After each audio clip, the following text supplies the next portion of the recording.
O governo Trump repreendeu Moraes por bloquear redes sociais americanas. Uma reportagem do The New York Times afirma ter tido acesso à carta do governo Trump que repreendeu Moraes. Essa carta chegou ao Alexandre de Moraes, onde o governo Trump repreende ele por essas tentativas de bloqueio das redes, da forma como os Estados Unidos quer governar e deve governar dentro de uma democracia com liberdade de expressão. O governo Trump enviou essa carta criticando o Moraes e falou assim, olha, você não manda em nada aqui, meu amigo, você pode mandar aí no teu quintal, aqui você não vai bloquear nada. Um recado importante, obviamente, e é claro, mais uma evidência, né, Anne, de que essas sanções ao Moraes irão acontecer de fato. Matéria publicada agora às 7h48, Anne. Achei curioso essa assombração atrás do Moraes da foto escolhida aqui.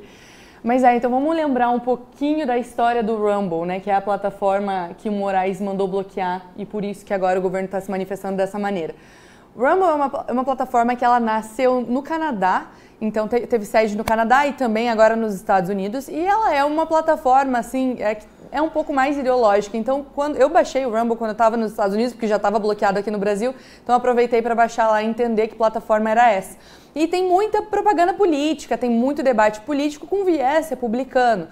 E também alguns canais de esporte, games, esse tipo de coisa, mas tem esse lado ideológico. E tá tudo bem, porque é uma plataforma privada, pode ter sobre o que quiser. Não cabe ao governo dizer o que uma plataforma tem que ter ou não tem que ter. Mas o fato é que o Rumble tem uma série de vídeos e youtubers, não sei se é o termo correto, né? Ou pessoas que estão lá alimentando com conteúdo que fazem uma defesa do Trump e dos valores republicanos.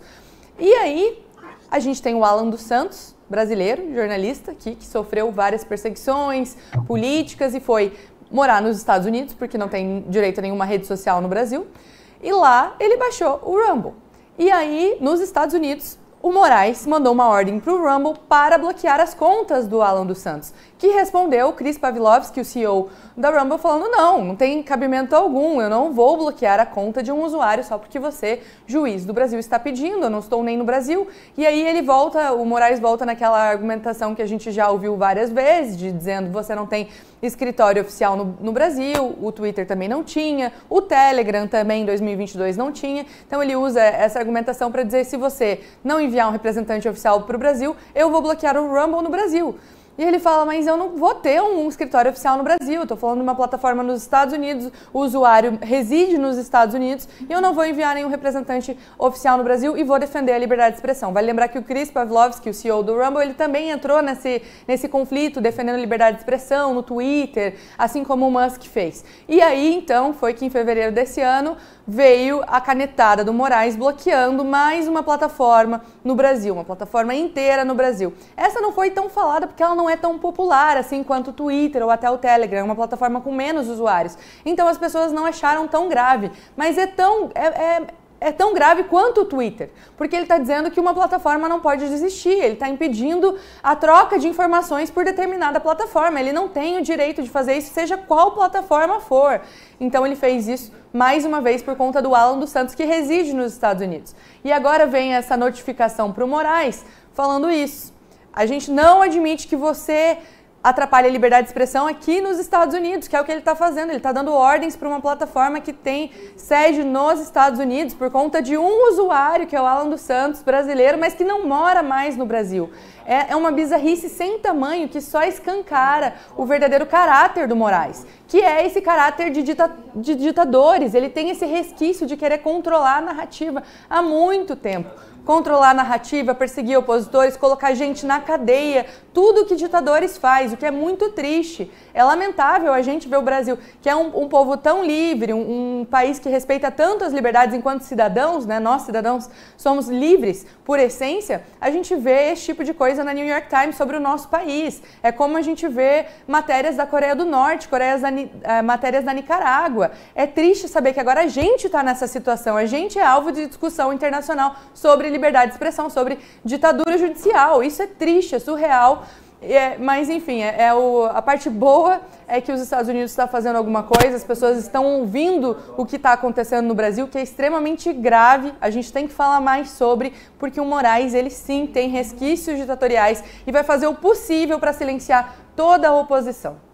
É isso aí, Anny Dias. Como a Anny falou, tem os dois lados da moeda. Um, infelizmente, levar a imagem do nosso Brasil lá para fora, esse Brasil censor, ditatorial, comandado, né, pelo STF junto com o Executivo, que infelizmente tem a conivência do Legislativo também, quando a gente vê um Davi Alcolumbre, presidente do Senado, que não faz absolutamente nada contra os ministros do STF, quando você pega também a situação do presidente Hugo Mota na Câmara, que não coloca para pautar ali a questão da anistia também, que tem relação direta com esses abusos, esses mandos e desmandos do Alexandre de Moraes.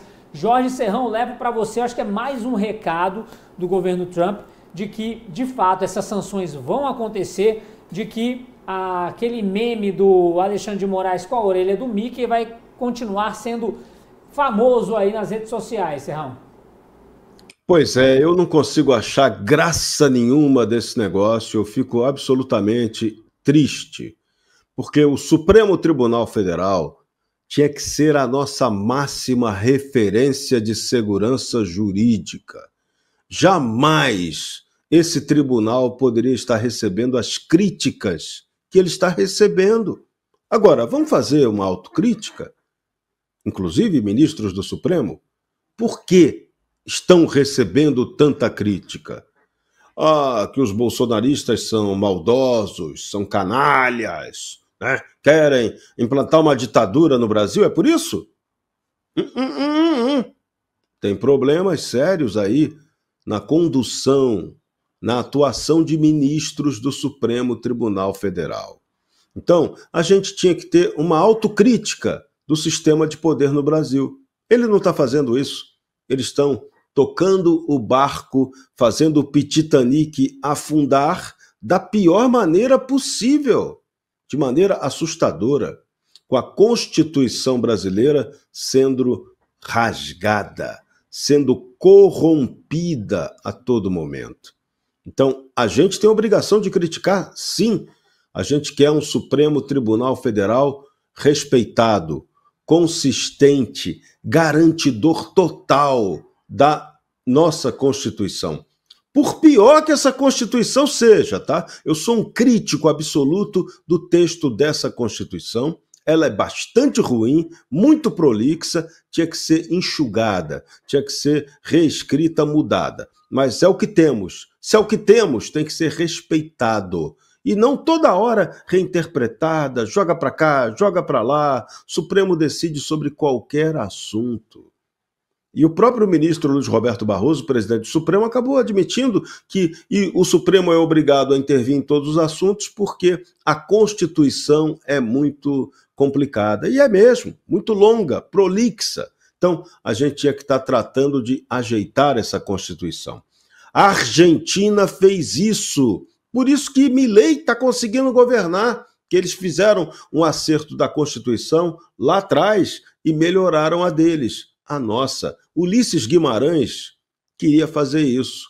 Aí o que aconteceu com o Ulisses Guimarães, que queria dar uma melhorada na Constituição que ele ajudou a elaborar? O helicóptero do Ulisses caiu e o corpo do Ulisses foi o único naquele acidente que não foi encontrado. Que coisa esquisita, hein? Esse programa nosso hoje está terrível. Falamos de queda do avião do Eduardo Campos, queda do helicóptero do Ulisses, a turma do chat aqui já lembrou do avião do Teori Zavascki, que estava ali jogando bruto com a Lava Jato. Pois é, coisas estranhas no ar tupiniquim. Por isso que a gente precisa que, ou de repente, o porta-aviões chegue lá no Lago Paranoá, ou então que Lourão mande uns caças para resolver o nosso problema, porque a coisa aqui está feia.